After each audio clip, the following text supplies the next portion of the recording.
Hi, you guys.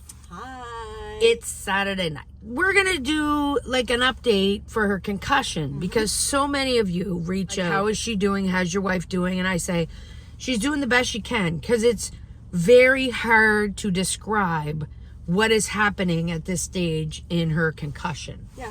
Well, right now I really struggle with if a conversation is happening really quickly, or if there's multiple stimuli, or like even with Diane, I have to say, like, can you just slow the roll a little bit? Because if she's bouncing from topic to topic or really excited to tell me something, I can't process it. It actually hurts my head, makes me nauseous. Since this happened, I am like completely on the recovery road with her. Yeah.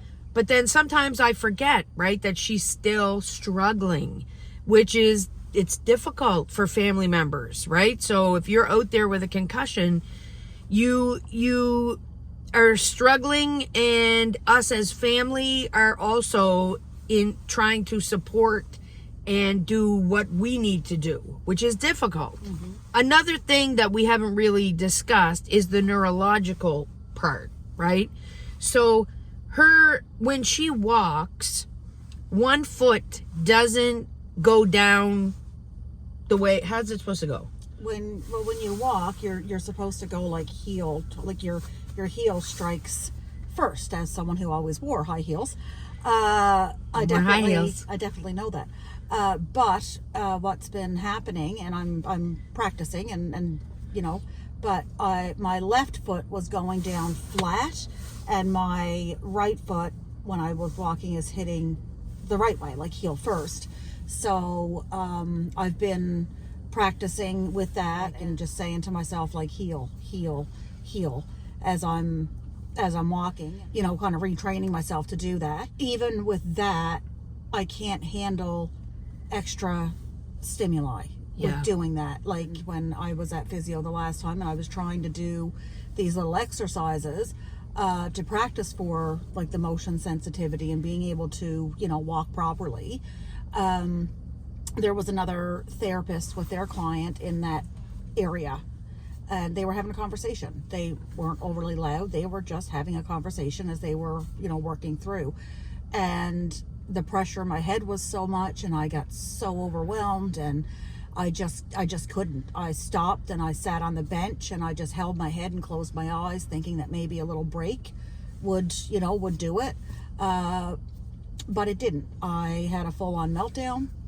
My physio took me into a dark, quiet room, and we did some breathing exercises, and it took me a good 10-15 minutes to be able to stop crying because it was just so overwhelming, and it just felt so taxing. And it is hard. I'm an intelligent person, and when things like that are just so difficult, it does get frustrating.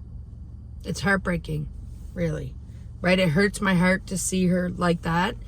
And I know that she's trying her best every day. There's some great days, and then there's other things. It's just all these things that hasn't happened yet. When they happen, she has to desensitize herself to them. So it's like everything that could possibly happen that could cause her stress or anxiety or just using her brain at all is very difficult. Because unfortunately, she's not being paid from her job because they say she wasn't actually working, even though she was on her way home from an event, right? So from the school. But so it's been very difficult in many ways, right? You just never know. One day everything could be one way, and the next day it's something different. It's just little things that we're learning to deal with, and it's one step at a time. So if you're going through concussion, family, friends, like you gotta realize that even though she looks like good, like everything like before, it's not the same, right?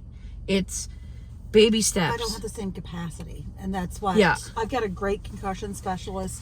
He's like so good, and he explains things to me. And he explained that my capacity is less. So if you had like a full cup of, a cup, mine's already filled and there's like this much space left. So anything that goes in, if it's stimuli like lights and sound, or cognition with having to think, or exerting physical energy, or like any of these things, it brings my cup up to full really quickly. So I have to practice pacing, taking those mini breaks so I can kind of bring it down and not overflow the cup. Because once that cup overflows, it's too late. It's like when I go to my mental therapy, right? My psychiatrist, you got to go let that lava out so your volcano doesn't blow. So if she gets overstimulated, and we're people that are loud, we did all these kind of things, but we can't do that now because her volcano blows, and then she gets the crazy pressure in her head, and like all those symptoms from the concussion. Yeah. So it's not worth it to even risk it. Like, it's all baby steps. I think that the biggest thing is to have patience. I think you've got to, you have to have lots. You got to have patience with yourself. You've got to advocate for yourself and actually speak up, which I have never really been great at, but I'm learning to be better and to be able to say, okay, I need to take a little break right now, or I'm finding this too much, or whatever. But you also at the same time have to continue to push past the comfort zone and expose yourself, and so that you can build that stamina and finding that balance, right, of keeping yourself in that capacity without overflowing, and continue, but still challenging. I can't just give up and say, well, this is as good as it's going to get. I got to keep pushing. Yep. Because it's got to get better, right? And it has, baby. It has gotten a lot better. But I want it to get. It's gotten a lot better in a contained environment. Yeah. Right? Because if the environment's not contained, that's when things go crazy, right? But like I in don't her have head. any control over the environment. Right.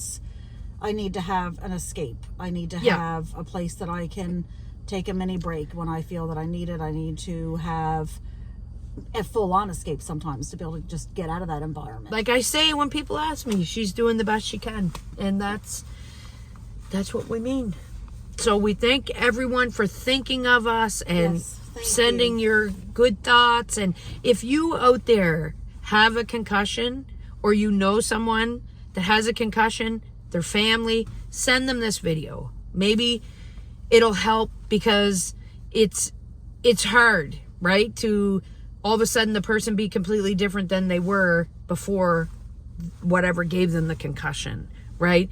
But it's the baby steps that are going to get them to where they used to be, because she has, done so much better and has a long road ahead of her.